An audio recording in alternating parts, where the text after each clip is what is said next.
Je rends grâce à Dieu ndashima Imana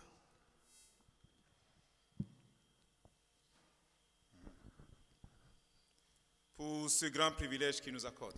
kuri uyu mwanya mwiza w'icyubahiro duhaye.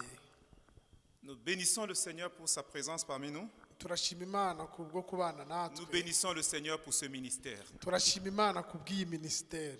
Merci aussi pour tous ceux qui ont honoré le rendez-vous hier. Kandi Imana ibahe umugisha abantu mwese mwubahirije gahunda y'ejo. Ceux qui étaient avec nous, Abari bari kumwe nous les garçons, twebwe abagabo on pensait beaucoup à l'Afrique. twatekereje cyane muri Afurika. En Afrique, il y avait des moments comme ça de nettoyage de l'église, la communion fraternelle. Muri Afurika hari ibihe byiza nk'ibi ngibi byo guhura byo gukora urusengero turi mu bumwe bwa kivandimwe. Ça nous a pensé à la jeunesse, quoi, quand on commençait avec Jésus. Byatumye dutekereza mu busore bwacu ubwo twari dutangiranye na Kristo na Yesu. Sincèrement, moi, ça m'a fait du bien.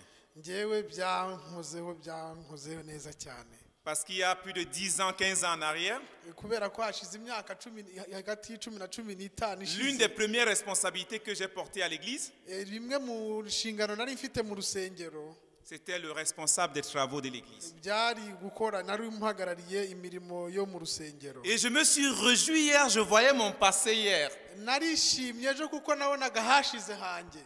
Vous savez, Murabizi chaque chose que tu fais dans la maison de Dieu, ikintu cyose ukora mu nzu y'Imana il y a une bénédiction. harimo umugisha.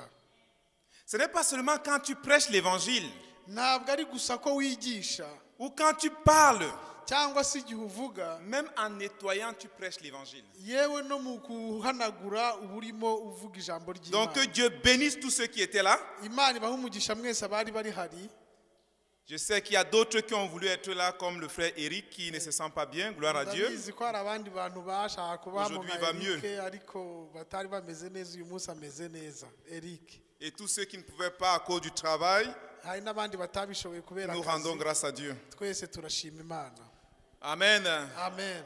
Aujourd'hui, le Seigneur m'a mis à cœur de partager un thème. Uyu munsi Imana yanshyize ku mutima kubasangiza intego y'ijambo. Vous savez, la sœur a dit que chacun doit toujours être prêt.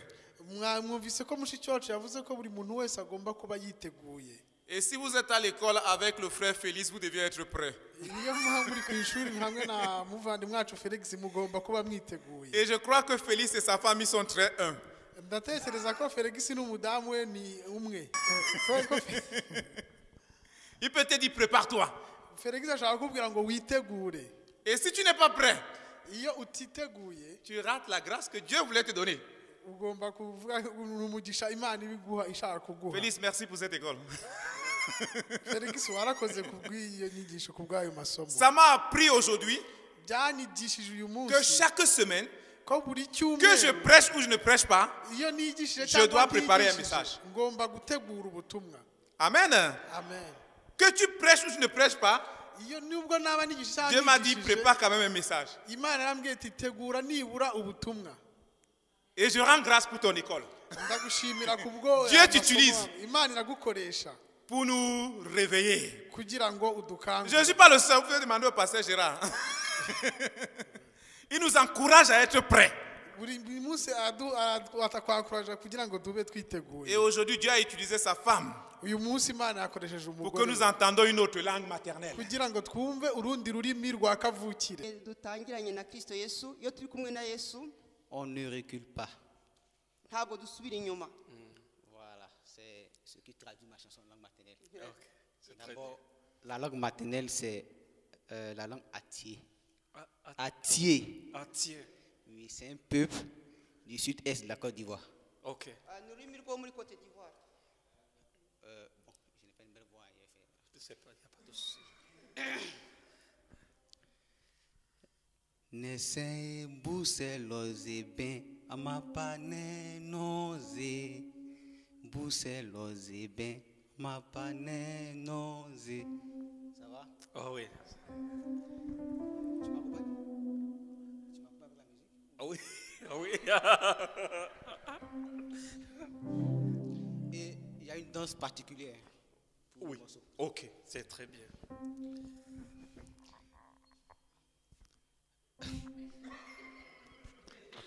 Attends, attends. Allons-y, on y va, on y va. Attends un peu. Donc,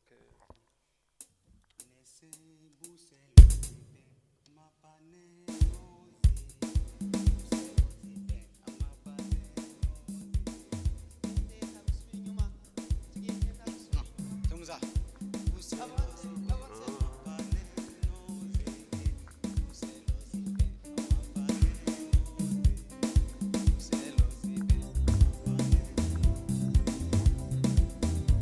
On y va.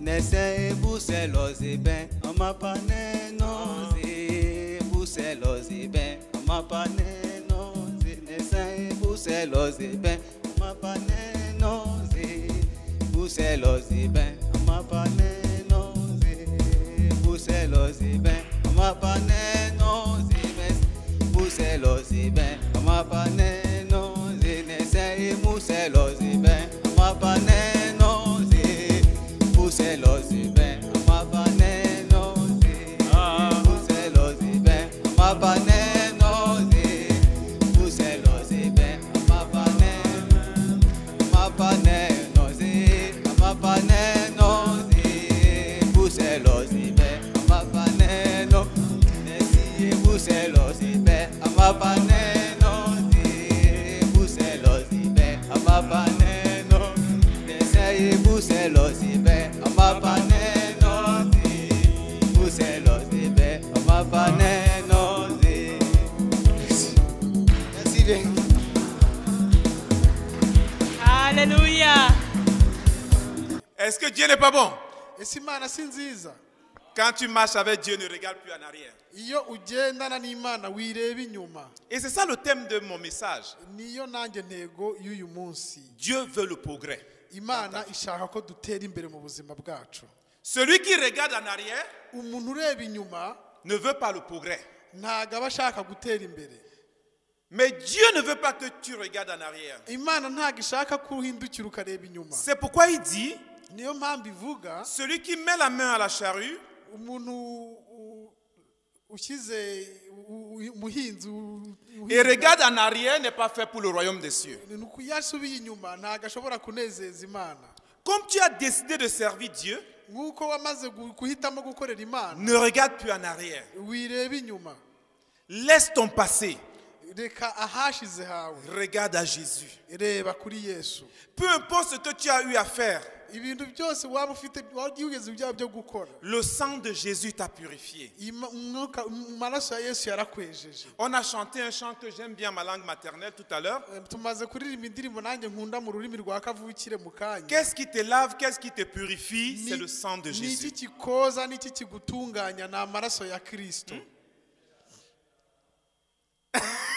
ese ashobora kuririmba mu rurimi rw'iwabo. Dans ma langue maternelle, on dit Dieu m'a sungewas, bukate mayama Yesu. Qu'est-ce qui te sauve, qu'est-ce qui te purifie? Ce n'est que le sang de Jésus. mu rurimi rwabo baravuga ngo wozwa nande utunganywa n'iki. Donc ne regarde plus en arrière, regarde à ce sang de Jésus. wireba inyuma, reba ayo maraso ya yesu. Ce sang de Jésus veut toujours te porter. ayo maraso ya yesu buri munsi ashaka kugufata. Ce sang de Jésus veut t'amener très loin. ashaka kukugenda akakugeza kure. Dieu veut du progrès dans ta vie. imana irashaka gutera imbere mu buzima Dieu bwawe. aime du progrès. imana ikunda iterambere. Celui qui ne veut pas progresser umuntu udashaka gutera imbere est ennemi de Dieu. ni umwanzi w'imana. Hier, nous étions tous des bébés. ejo twari tumeze twese nk'abana, Mais aujourd'hui, nous sommes des grandes personnes. ariko uyu munsi twarakuze. Dieu a créé l'homme pour avancer. imana yaremye umuntu kugira Dieu ngo a akomeze créé la atere nature imbere. pour avancer. imana ikoreye isanzure kugira ngo Dieu veut dutere que tu imbere. sois grand. imana irashaka gukura.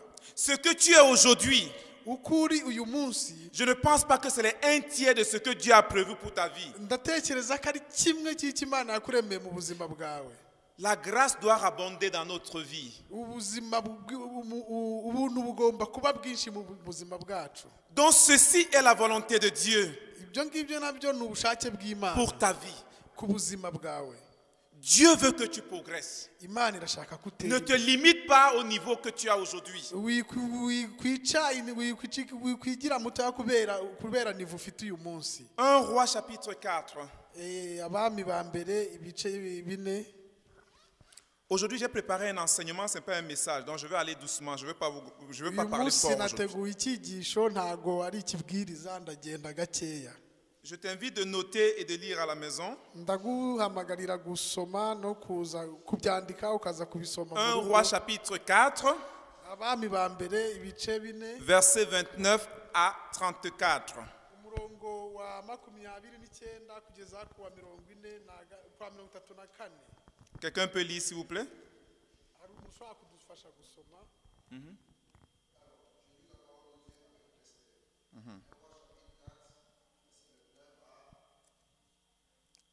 4.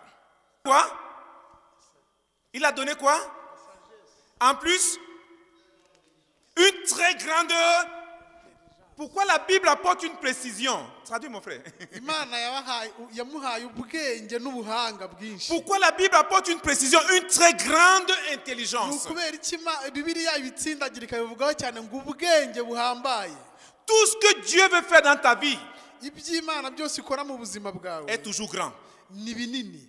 Dieu ne veut pas que tu restes petit. Imana ntishaka kuguma uri mutoya. Dieu veut t'amener à une grandeur. Imana irashaka kukugira kukwagura. Ne refuse pas la grandeur de Dieu. Wihakana kwaguka kw'Imana. Le niveau que tu as aujourd'hui, Univo uriho uyu munsi ce n'est pas ta fin. ntabwo ari impera zawe. La connaissance que tu as aujourd'hui Ubumenyi ufite uyu munsi ne te limite pas à cela. wikwihagarikira aho ngaho. Tout ce que Dieu veut faire dans ta vie Iby'Imana ishaka gukora mu buzima bwawe est toujours grand. ni binini buri munsi. C'est pourquoi la Bible dit Niyo mpamvu Bibiliya ivuga, que personne ne te méprise. niyo mpamvu ngo ntihazagire umuntu Il dit que uguhinyura. personne ne méprise ta jeunesse. Ntihagire umuntu uhinyura ubusore bwawe. Donc peu importe ce que tu fais, Mu bintu byose muri pura zose même ukora, si c'est encore petit, nubwo yaba ari akantu même gatoya, si c'est encore à l'étape de la jeunesse, nubwo kaba ari akantu kagaragaza mu busore bwawe, n'accepte pas que quelqu'un méprise cela. wikwigira wemera umuntu ubihinyura. Parce que Dieu veut faire des grandes choses au travers de toi. Kubera yuko Imana irashaka gukora ibintu binini mu buzima Ne te bwawe. limite pas à ce que tu as aujourd'hui.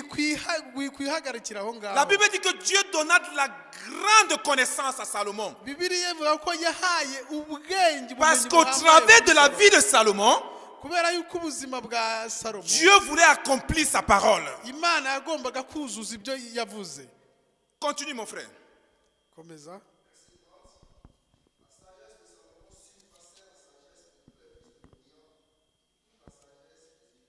La sagesse de Salomon surpassait, dépassait Ubwenge bwa Salomo bwarenze burenga kure. tous les fils de l'Orient de son époque. Abantu bose bari muri icyo gihugu cy'uburasirazuba bari baraho bose bazi ubwenge byarabarenze. Mon frère, le message que j'ai pour toi cet après-midi, Muvandimwe, ubutumwa mfite uyu munsi muri arrête de voir ton Dieu très petit. ureka kureba Imana yawe nk'intoya mu buryo Arrête de butoya. prendre Dieu petit. Reka gufata Imana yawe nk'iciriritse. Tu sais un très grand Dieu Imana umenye Imana nini yagutse. et qui veut te rendre très grand. Imana igomba kukuha nawe kukwagura. Le problème, ce n'est pas Dieu. Ikibazo ntabwo ari Imana. Le problème, c'est nous-mêmes. Ikibazo ni twebwe. À partir du moment où toi-même tu limites Dieu, Aho uhera ngewe natwe ni twebwe dutuma Imana idakora tuyihagarika. Dieu va se limiter à la place que tu lui donnes. Imana izahagarikira mu mwanya uyihamo. Mais si tu crois à un grand Dieu, Ariko nutekereza ko qu'il est Imana capable de faire des choses au-delà de ta compréhension, ifite ubushobozi bwo gukora ndetse hejuru y'ibyo wowe utekereza, il va le faire. izabikora. J'ai un frère, Mfite ça fait umuvandimwe depuis quelques jours qu'il me parle qu'il veut créer une entreprise. hashize iminsi ambwira ko agiye Je lui ai dit, frère, je t'encourage à créer une entreprise. namubwiye ngo ndakwakuraje yifonde, Je t'encourage à créer une entreprise. ndaguteramo imbaraga. Si tu es convaincu, kora niba umaze même kubyemera, si le marché du nettoyage, les gens sont pleins là-dedans, Dieu va te donner ta part. nubwo yewe isoko rya nettoyage ryamaze kuzura, ariko Même Imana si les izakuha concurrents ibyawe. sont nombreux, Nubwo abantu babifite bandi mu bihuriyeho ari benshi, mais Dieu a réservé pour toi. ariko Imana yateganije ibyawe. Amen. Haleluya. À l'école, Mu ishuri il y a beaucoup d'élèves, hari abanyeshuri benshi, mais il y a un premier. ariko hari ubu wa mbere. Vous pouvez être nombreux, Nubwo baba bari mais benshi, Dieu choisit que c'est toi le premier. ariko Imana yahisemo ko ari wowe uzaba uwa mbere. Mais si tu limites Dieu, ariko nuhura imitima tu vas Imana être le dernier. uzaba uwa nyuma. Et la Bible dit, Bibiliya iravuga nous sommes la tête et non la queue. turi umutwe ntago turi imirizo, Nous sommes en haut et non en... turi hejuru ntago turi hasi, Mais nous voulons toujours être en bas. ariko twebwe buri munsi dushaka kujya hasi. Dieu travaille avec ta volonté. Imana ikorana n'ubushake bwawe. Si tu penses que Dieu peut t'élever, il va t'élever. Niba utekereza ko Imana Si tu ne penses pas que Dieu pourra izaguhagurutsa, t'élever, il ne pourra pas t'élever. nutekereza ko Imana idashobora kuguhagurutsa, ntishobora Parce que kuguhagurutsa, Dieu respecte sa parole. kubera yuko Imana yubaha ijambo ryayo. Dieu dit, il te sera donné selon ta foi. Imana yaravuze ngo nzizabiguha ariko bikuye ku kwizera Et le kwawe. serviteur a dit, dis un mot. Umukozi w'Imana yaravuze ngo vuga ijambo rimwe gusa, Dis un mot. vuga ijambo rimwe gusa. Et si Dieu dit un mot dans ta vie, Niyo Imana ivuze ijambo rimwe mu buzima même bwawe, s'il y a les obstacles, nubwo haba hari même s'il y a la concurrence, nubwo haba hariho abandi babishobora Dieu va kubirwanya, te donner ta part. Imana izaguha ibyawe. Il faut croire à Dieu. Ugomba kwizera Imana. Salomon était un homme de la même nature que nous. Salomo yari umuntu w'akamere Si nkatwe. Dieu a donné à Salomon Niba Imana yarahaye Salomo la connaissance, ikamuha la ubwenge, sagesse, ikamuha ubumenyi, il peut aussi te donner. ishobora kubiguha nawe. Dieu n'est pas injuste. Imana ntago irobanura. Dans Actes chapitre 10, Byakozwe n'intumwa ibice 10, Pierre dit, Petero yaravuze, Pierre qui a marché avec Jésus, njyewe Pierre wagendanye na Yesu, il vient dire dans Actes chapitre 10, yarabivuze mu byakozwe n'intumwa ibice 10, je sais maintenant que Dieu ne fait point acception de personne. avuga ngo Imana ntishobora kurobanura guhindura umuntu. Pierre était avec Jésus. Petero yari ari kumwe na Yesu, Il pensait encore que Dieu fait acception de personne. yatekereza ko Imana ishobora C'est quand Jésus part igihe Yesu yamaze kugenda, qu'il dit que j'ai compris yaravuze ngo namaze que Dieu ne fait acception de personne. Imana ntago irobanura ku butoni. Quand toute nation, Ku bantu mu mahanga tout yose, homme qui le craint, abantu bose bayubaha, il intervient.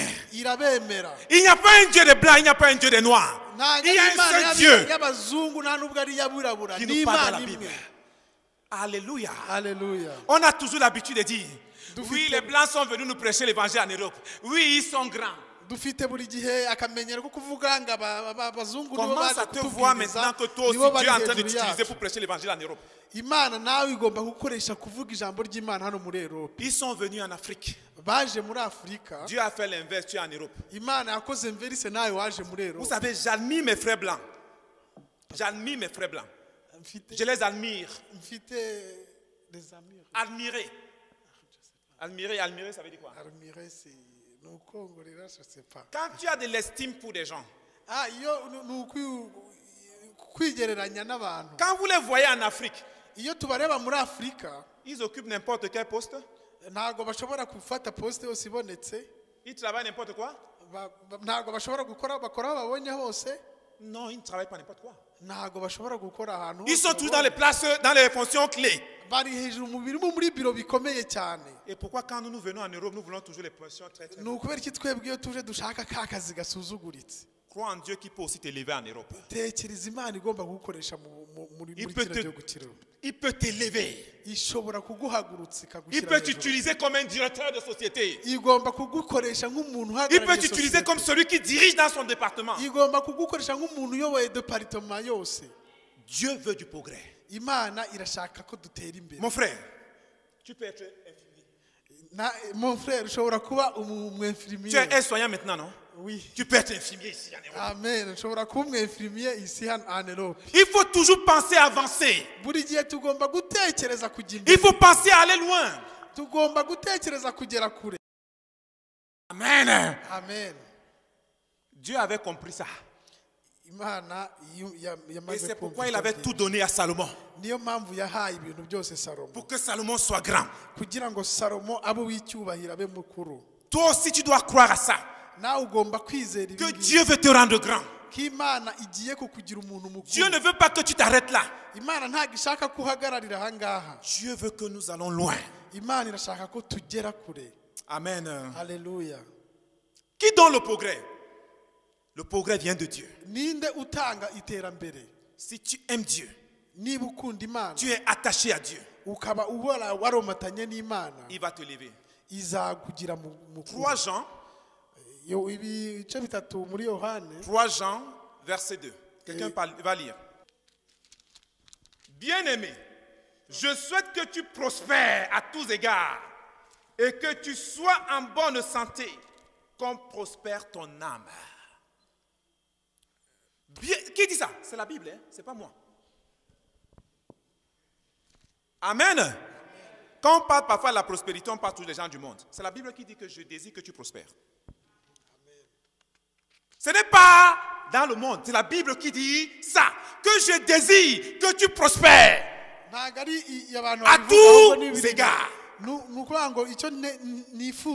Dieu veut que tu sois prospère. Mais qu'on prospère ton âme. Donc de la même manière que ton âme prospère, ton environnement aussi doit prospérer. C'est pourquoi je prie dans cette nation que Dieu donne une portion de terre à tout un chacun. Alléluia. Amen. Réclame ta portion, réclame ton héritage ici en France. Alléluia. Amen. Parce que Dieu veut que tu prospères. Dieu veut que tu règnes. Dieu veut que tu sois grand. Arrêtons de limiter notre Dieu. Toi qui es étudiant, si tu peux aller jusqu'à faire ton doctorat, va faire ton doctorat. Toi qui es étudiant, travaille pour ton avenir. Tu vas influencer. Toi qui es businessman, s'il faut avoir beaucoup d'argent, cherche à avoir beaucoup d'argent. Alléluia. Amen. Parce que tu le fais pour le royaume. Sans argent, tu ne peux rien faire. Amen. Il ne faudrait pas qu'on pense que c'est du mensonge. Tu travailles pour quoi? Pour avoir de l'argent. Avoir de l'argent? Voilà. Qui travaille pour rien ici dans son entreprise? Personne. Félix, sans argent, on peut avoir le micro? Non. Ce n'est pas un péché de parler d'argent. Tout ça, c'est l'argent. Tu dois prospérer. Quand je suis arrivé dans ce pays, j'ai décidé d'être un patron. Jusqu'à aujourd'hui, je n'ai presque jamais travaillé chez quelqu'un. J'ai tout travaillé dans mes propres entreprises. Décide d'être un champion. Décide d'être un champion. Dieu veut que tu sois grand. Arrêtons de voir notre Dieu, il est petit. Nous servons un grand Dieu. Comment tu vas aller prêcher l'évangile à ton patron? Il va avoir pitié de toi. Il va te dire, tu sais quel Dieu? Ton Dieu ne peut pas t'aider. Il faut que la mentalité change. Il faut qu'on change de mentalité. Mais quand ton patron va te voir, même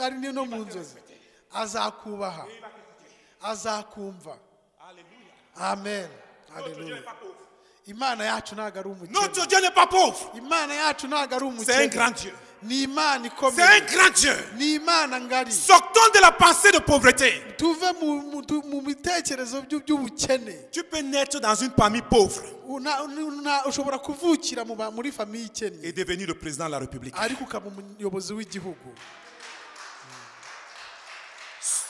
Si tu le crois, même le président Paul Biya ou le président Kagame, ils sont nés quelque part. Mais Dieu les a choisis. Il peut aussi te choisir pour diriger. Alléluia. Alléluia. Crois au progrès. Crois au progrès. On n'est pas en train de demander. Je sais que dans nos églises, on n'aime pas parfois les messages comme ça. Mais tu veux avancer? Tu veux être grand?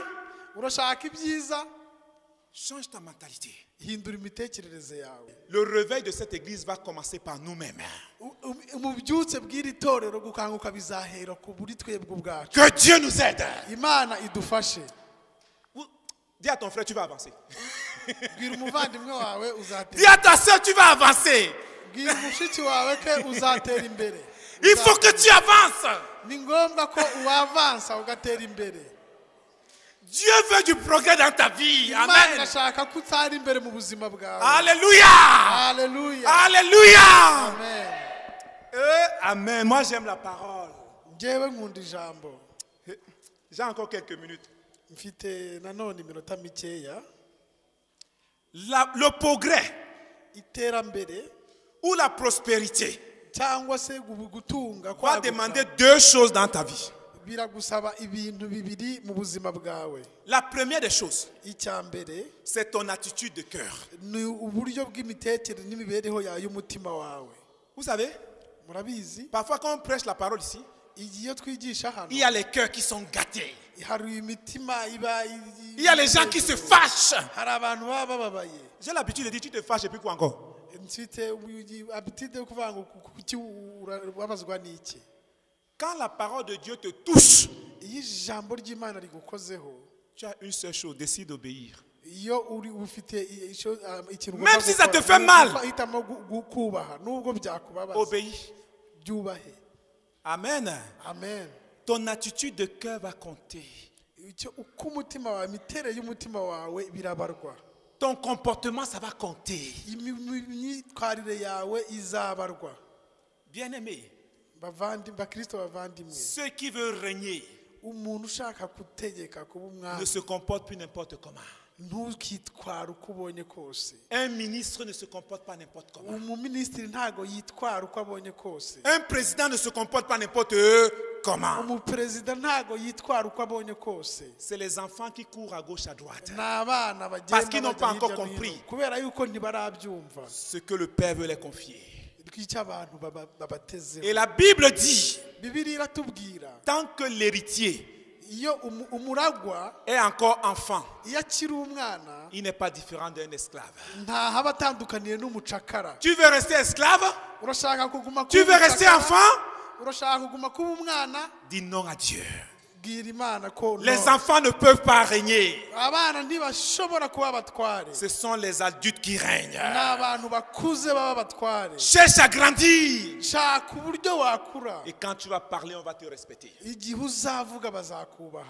La deuxième des choses, Ikintu cya kabiri, il faut un but.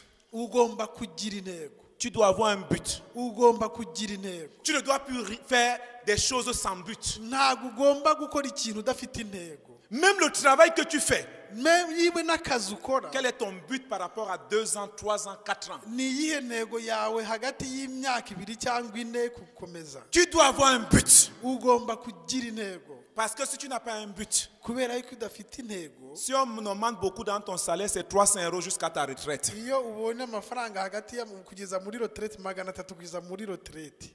Est-ce que Dieu t'a dit que tu dois toujours travailler comme ça toute ta vie? Ese Imana yakubwiye ko uzagenda ukora gutya kugeza ubuzima bwawe Jusqu'à ta retraite? kugeza igihe uzagera muri retraite? Quel est le but de ce que tu fais? Ni iyihe ntego y'ibyo ukora? Chaque chose que tu fais dans la vie, Ikintu cyose ukora mu buzima tu dois bwawe avoir un but. ugomba Et kugira connaître le temps de Dieu pour chaque chose. ugomba gushaka kumenya igihe cy'Imana ku kintu icyo ari cyo cyose. Et quand le temps de Dieu sonne, Igihe cyari cyo igihe cy'Imana kije, même s'il faut laisser, ne regrette pas. iyo ari ngombwa kureka ibintu Il t'ouvrira une autre porte. bizagufungurira indi nzira. Amen. Amen. La Bible dit dans Colossiens chapitre 3, Bibiliya avuga mu Bakolosayi ibice 3, Colossiens chapitre 3 verset 23 à 25. ibice 23 kugeza ku 25. Ça parle de l'attitude de cœur. Bituruka mu miterere y'umutima. Colossiens chapitre 3. Abakolosayi ibice Tout ce que vous faites, ibintu byose mukora faites-le de bon cœur. mubikorana umutima mwiza. Tout ce que tu fais, Ibintu byose ukora fais-le de bon cœur. ubikorana umutima mwiza.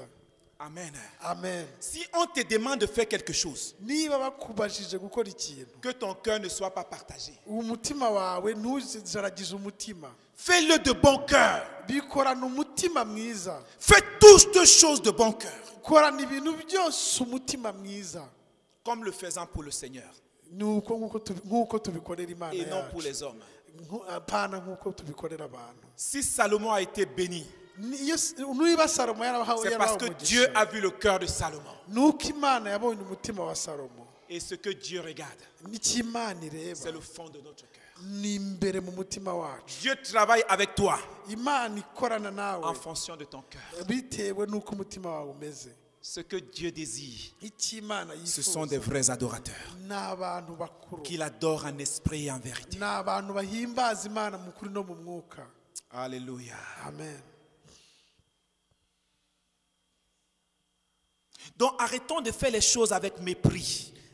Hagarika gukora ibintu byose no Nous kwisuzugura. faisons beaucoup de choses dans la maison de Dieu avec mépris. Dukunda gukora ibintu byose mu Nous nzu faisons y'Imana beaucoup de choses dans la vie avec mépris. dukora ibintu byinshi mu nzu y'Imana ariko Tu ne twisuzugura. peux pas avancer dans la vie Ntabwo ushobora kuzakomeza mu si buzima tu fais les bwawe choses avec mépris. niba ukora ibintu byose no Si tu n'es pas kwisuzugura. sérieux dans ce que tu fais. Niba utari seriye mu bintu byose ukora. Si tu es partagé. Niba ujarajaye.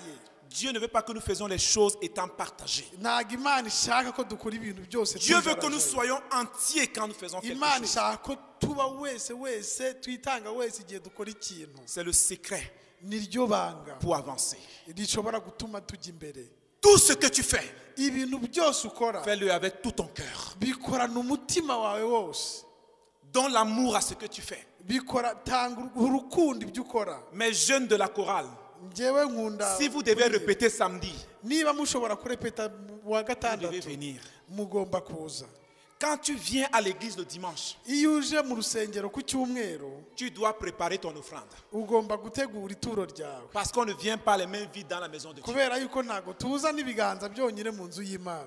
Quand tu viens à l'église le dimanche, Niba uje mu rusengero ku ce n'est cyumweru pas dimanche matin que tu dois choisir l'habit que tu dois porter. ntago ari mu gitondo ugomba kurebamo Tu le fais avant. imyambaro ugomba kuzana bikore mbere. Tout ce que nous faisons, Ibintu byose dukora on doit le faire dans la discipline. tugomba kubikora na discipline. Le progrès, c'est dans la discipline. Gutera imbere ni mu kinyabupfura. Jésus ne veut pas les membres. Imana ntago ishaka abamambure gusa. Jésus veut les disciples. Imana ishaka abigishwa. Parce que ce sont les disciples qui avancent. Kubera yuko nta bigishwa Si nous avons l'évangile aujourd'hui, iyo tuba dufite ubutumwa c'est uyu grâce aux munsi disciples. ni ukubera yuko habayeho abigishwa. Amen. Amen. Luc chapitre 16. Luka ibice 16.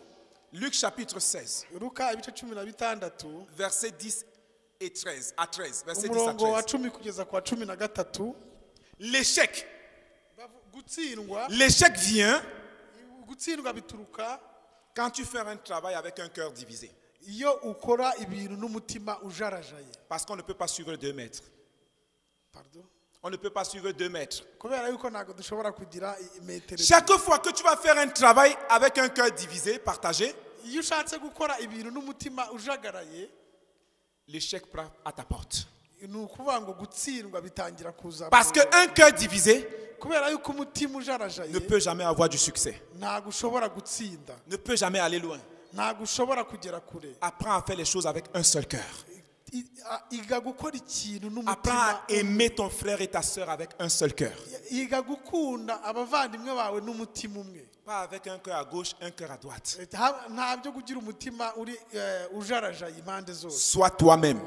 Ba wowe. Sois toi-même. Ba wowe. Arrêtons d'être divisés. Reka kujarajara. Quand tu vois le frère, tu es gentil. Iyo urebye abantu ukumva. Mais quand il tourne son dos, iyo uri kumwe n'abavandimwe uri umuntu mwiza ariko bamara guhindukira ugatangira kubavuga. comme les popcorn. Vous connaissez les popcorn? Les popcorn, c'est comme ça qu'on parle parfois mal les uns les autres. Effectivement. Faisons les choses un. Tugomba gukora ikintu C'est par là où nous avançons. naho ngaho tuzatera. Une église qui est unie en esprit.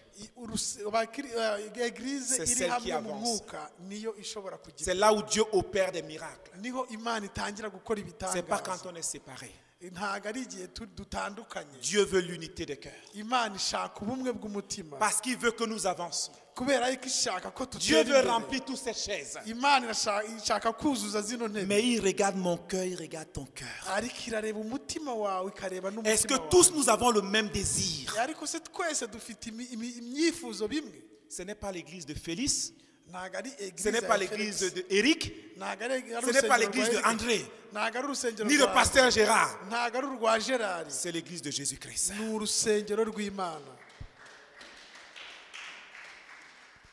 C'est pourquoi si tu travailles pour l'église, Niyo mpamvu iyo ukora ku Travail. bw'itorero, kora comme la récompense qui vient de Jésus. kora nk'umuntu uzahembwa ibihembo bituruka kuri Yesu. Je vais maintenant parler très rapidement des ennemis du progrès. Ngiye kuvuga nihuse abanzi b'iterambere. Le premier ennemi dans le progrès, Iyi mwanzi wa mbere muri progrès c'est le découragement. ni umucantege. Il y a les gens qui se découragent très vite. Hari abantu bacika intege vuba vuba, Ils commencent, baratangira ils n'arrivent même pas là-bas à la porte, nta nubwo mbe baragera ku ils rugi sont déjà découragés. bamaze deja gucika intege. Bien-aimé, Bakristo bavandimwe, tu ne peux pas aller loin si chaque fois tu te décourages. ntabwo ushobora kuzagera kure iyo Parce que ucika Dieu intege. même va se rassurer que tu Ouais. sois blessé. Imana ntabwo ishobora kugurasira. Dieu va se rassurer que tu sois éprouvé. Imana izagufasha kugira ngo Le wibone. problème de beaucoup de personnes Ibibazo abantu benshi bafite qui n'ont pas de progrès dans leur vie, badafite batera imbere mu c'est buzima, parce qu'ils se découragent très tôt. ni ukubera yuko bacika intege hakiri kare. Bien-aimé, je vais vous dire une chose. Bakristo bavandimwe, Quand tu es un chef d'entreprise en France, iyo uri umushefu wa entreprise tu n'as pas besoin de connaître Jésus, hein? ntabwo ukeneye kumenya Yesu, Mais si tu te décourages très vite, tu vas abandonner ton entreprise. ariko iyo widekuraje vuba vuba uva muri entreprise yawe. C'est pas facile. Ntabwo byoroshye. C'est plus facile d'être salarié que d'être chef. Biroroshye kuba umukozi kuruta kuba umushefu, Parce que le salarié sait qu'il aura son salaire. kubera yuko abakozi ni umuntu gusa utegereza umushahara Le patron, wiwe, lui, ne sait pas s'il y aura un salaire. ariko umupatro we ntanabizi niba ari bubone umushahara. Mais si tu te décourages très vite, Niba ucika intege vuba vuba, on ne parlera pas de Lidl, on ne ntabwo parlera pas bazigera d'Auchan, bavuga ko uri umuyobozi. on ne parlera pas d'Amazon. Il a Ntabwo commencé avec les bazigera- livres. ntitwavuga Amazon, Mais aujourd'hui, on parle batangiye d'Amazon. n'ibitabo. Chacun veut commander les livres Ariko sur Amazon. uyu munsi buri muntu wese arakora komande kuri Amazon, Pourquoi? C'est parce qu'il ne s'est pas découragé. kubera yuko ntabwo bigeze bacika Vous intege. pensez que ces gens-là n'ont pas eu des obstacles? Mutekereza ko abo bantu batigeze bagira Vous pensez que ibibaca c'était toujours intege? facile pour eux? Mutekereza ko byari byoroshye kuri bo, Mais ils ne se sont pas découragés. ariko ntabwo bigeze Et bidekuraje. aujourd'hui, on voit. Uyu munsi turabibona. Je ne comprends pas les chrétiens qui sont toujours en train de se décourager. Ntabwo numva impamvu abakristo batangiye gucika intege. Les chrétiens se découragent très vite plus que les païens. Abakristo bacika intege vuba vuba kurusha abapagani. Alors que les chrétiens ont Jésus. Kandi abakristo bafite Alors Yesu. que les chrétiens ont la parole de Dieu qui dit prenez courage. Kandi abakristo bafite ijambo ry'Imana ribashyiramo imbaraga. Quand vous lisez la Bible, Iyo dusomye vous pensez que Bibiliya, c'était facile pour David? mutekereza ko byari byoroshye kuri Dawidi? Si c'était facile pour David, Niba byari il n'allait byoroshye, pas écrire le psaume 23. ntabwo yari kwandika Zaburi ya 23. Le psaume 23, le verset 4 dit quoi? Zaburi ya 23 umurongo wa 4 bivuga Même ngo s'il iki? m'arrive de marcher dans l'ombre de la vallée de la mort, je ne crains aucun mal. ngo nubwo byabaho ko ngendera mu gicucu cy'igicucu cy'urupfu ntago Si nzatinya c'était ikibi facile pour cyose. David, Ese mutekereza ko byari byoroshye kuri Dawidi? il allait abandonner. Yari kuva mu nzira Il n'allait kabisa. pas dire que j'ai été jeune, j'ai vieilli, je n'ai jamais vu le juste mendier son pain. Yari kuvuga ngo ntago yari kwirirwa avuga ngo Ne nari pensez umusore jamais none que ubu c'était ndashaje. facile pour les auteurs de la Bible. Sinigeze mbona umusaza abana basabiriza ibyo kurya, Eux, ils marchaient même à pied des kilomètres, des kilomètres. ariko Il n'y avait pas de voiture à leur époque. ntago bari bafite ivatiri mu gihe cyabo. Amen. Amen. Ça me rappelle quand on partait encore à l'école en Afrique. Il Virage fallait Boutsa. taper au moins 2 ou 3 kilomètres à pied pour aller à Iyo l'école. twagendaga kwiga muri Afurika twagendaga ibiro Ma soeur, hafi ya elle a bitatu. expérimenté ça aussi.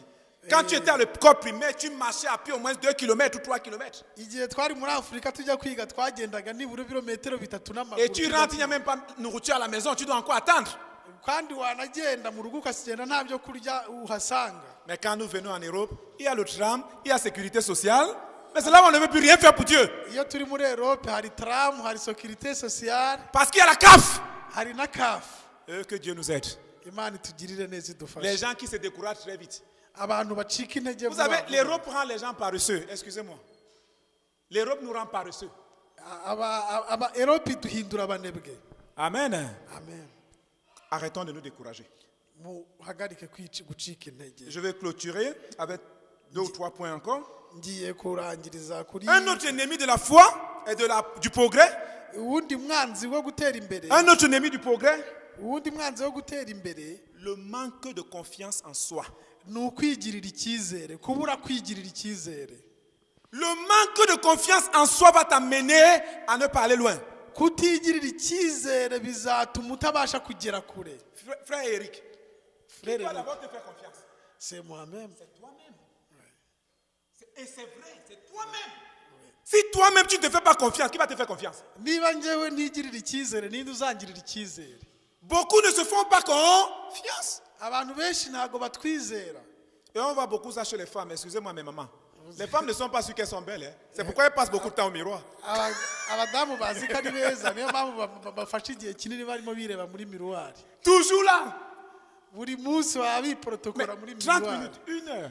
Iminota 30 Alléluia. Amen. Toujours en train de se rassurer de la beauté. Tu es déjà Buri munsi belle. Dieu a dit tu es une créature merveilleuse. Nukuri abadamu muri beza, Imana yavuze ko muri ibyaremwe. Tu dois te faire confiance. Ugomba kwigirira icyizere. Quand tu entreprends quelque chose, tu dois d'abord te dire que je vais réussir.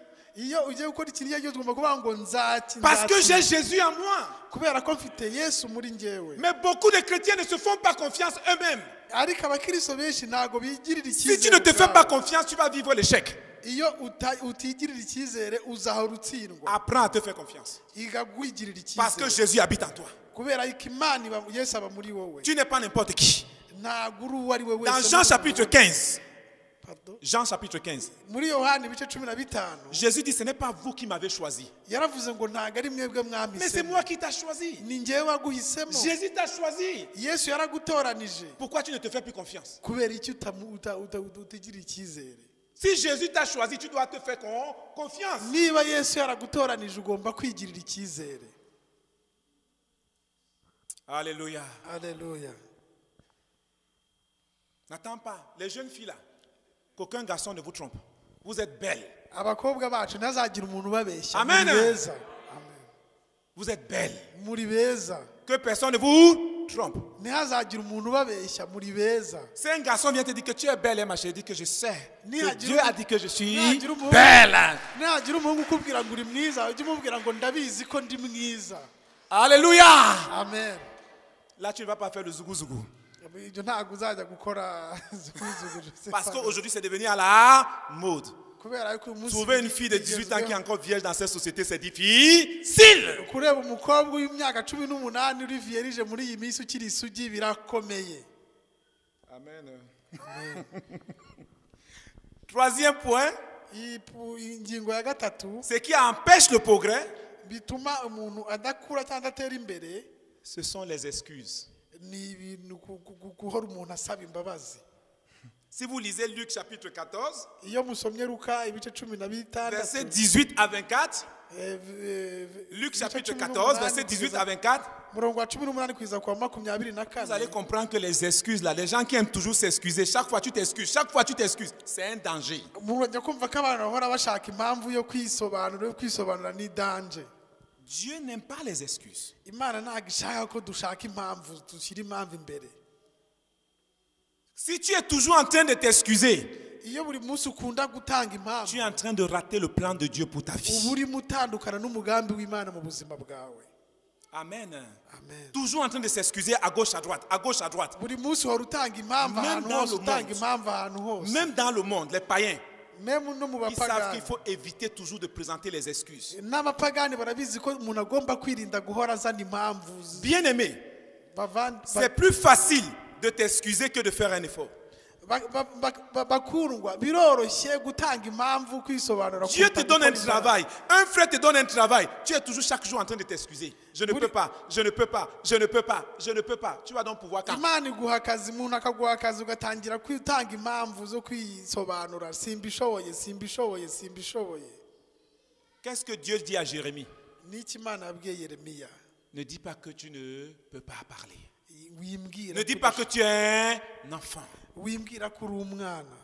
Je t'ai choisi. Depuis naraguhisemo le sein maternel. Je t'ai naragutoranije établi. ukiri mu nda ya mama wawe Et je t'envoie. ndakwambika Va parler. naragutoranyije Arrêtons de nous excuser. duhagarike gutanga impamvu Faisons un effort. dushyiremo imbaraga Ceux qui s'excusent umuntu n'iront wese pas loin. umuntu utanga impamvu uhora ufite impamvu ntabwo Ils vont toujours azagera rester kure petits. azahora ari umuntu wo Ceux hasi qui s'excusent umuntu utanga impamvu vont rater la bénédiction. azabura umugisha. Le dernier point, la peur d'échouer. Ikindi cya kabiri ni ugutinya gutsindwa. Vous savez, il y a les gens qui ont toujours peur d'échouer. Murabizi hari abantu benshi batinya gutsindwa. Si tu as toujours peur d'échouer, Niba buri gihe utinya gutsindwa, tu ne vas jamais commencer quelque chose. ntabwo uzigera utangira ikintu icyo ari cyo cyose. Ceux qui ont toujours peur, non, je vais échouer, je vais échouer, je vais échouer. Niba buri munsi uvuga ngo nzatsindwa Quand tu vas commencer, tu vas échouer. igihe cyose uzatangira uzahita utsindwa. Parce que toi-même, tu as confessé l'échec dans ta vie. Kubera ko ubwawe wiyaturiyeho gutsindwa mu buzima bwawe. Chaque fois, quand tu dis que je vais échouer, j'ai peur d'échouer, c'est l'échec qui va venir. Buri munsi iyo uvuga ngo nzatsindwa mfite ubwoba bwo kuzatsindwa, buri munsi ni ugutsindwa kuza mu Tu buzima. dois te dire qu'en Jésus, je peux. Ugomba kuvuga ko mu buri Yesu Kristo ndashoboye. S'il me manque de la connaissance, la Bible dit, ceux qui manquent de la sagesse doivent demander à Dieu. Niba nafite ubwenge n'ubuhanga, S'il Bibiliya te ivuga manque de ngo la connaissance, utafite tu pars à nabisabe. l'école, tu apprends. Niba nafite ubwenge jya ku ishuri uzabimenya. Amen. Amen. Je ne prêche pas ce que je ne fais pas. Ntabwo nshobora kukwigisha ibintu ntashobora Mais kuvuga. jeune frère, quand je suis rentré la mission au Cameroun, je suis allé où? Igihe nagiraga nagaruka muri misiyo, Qu'est-ce que je suis allé faire? ni iki nagiye gukora muri Cameroon? Je suis allé encore à l'école. Nagiye J'étais ici avec vous ici, mais je suis encore rentré à l'école. nari ndi kumwe namwe ariko nanone Quand tu ne nasubiye mu connais ishuri. pas quelque chose, tu pars à l'école, tu apprends. Iyo utazi ikintu ujya kwiga uzagifata. Même si c'est 5 semaines, ici en Europe, tu apprends beaucoup. Nubwo byaba ari ibyumweru bitanu hano muri Europe Tu uzagira. as Internet, tu as Facebook, tu peux apprendre. Ufite internet, ufite na Facebook, ushobora kuyigiraho. Il ne faut pas toujours dire que j'ai peur d'échouer, j'ai peur d'échouer. Ntugomba kuvuga ko buri munsi mfite ubwoba bwo gutsindwa, mfite ubwoba bwo gutsindwa. Matthieu chapitre 5, verset 14. Matayo ibice 16 umurongo wa 14. Les gens qui ont toujours peur d'échec. Abantu benshi bafite ubwoba bwo gutsindwa. Est-ce que Dieu t'a créé pour échouer? Ese Imana yakuremeye gutsindwa? Non, Oya, jamais. ntibishoboka. Tu n'es pas un échec. Ntabwo uri Tu as une gutsindwa, victoire. uri ubutsinzi. Tu as une victoire. Uri ubutsinzi. Saisis ta victoire. Et refuse d'être un échec dans ta vie. Kuraho esheki zose. Refuse l'échec dans ta vie. Hakana gutsindwa mu buzima bwawe. Ce n'est pas parce que tu as raté une épreuve que tu as échoué. Ntabwo ari ngombwa ko watsinzwe n'ibigeragezo ko watsinze. Ce n'est pas parce que tu commences quelque chose que tu commences à zéro. Ntabwo ari ngombwa ko ugiye gutangira ikintu ngo ugiye gutangirira zero. Même si tu as raté l'épreuve, Nubwo waba tu apprends waratsinzwe quelque chose et tu n'ikikugerageza, avances. warize uzavansa. il faut toujours regarder là devant. Buri gihe ugomba kureba. Ton bonheur, imbere. c'est devant. Ugomba kureba imbere. Canaan, c'est devant. Ugomba Kanani iri Et tu imbere. dois tout faire pour entrer à Canaan. Ugomba gukora ibyo ari byo byose kugira ngo winjire muri Kanani. Que Dieu bénisse sa parole. Imana ihe umugisha ijambo ryayo. Alléluia. Amen. Amen. Amen. Amen. Amen.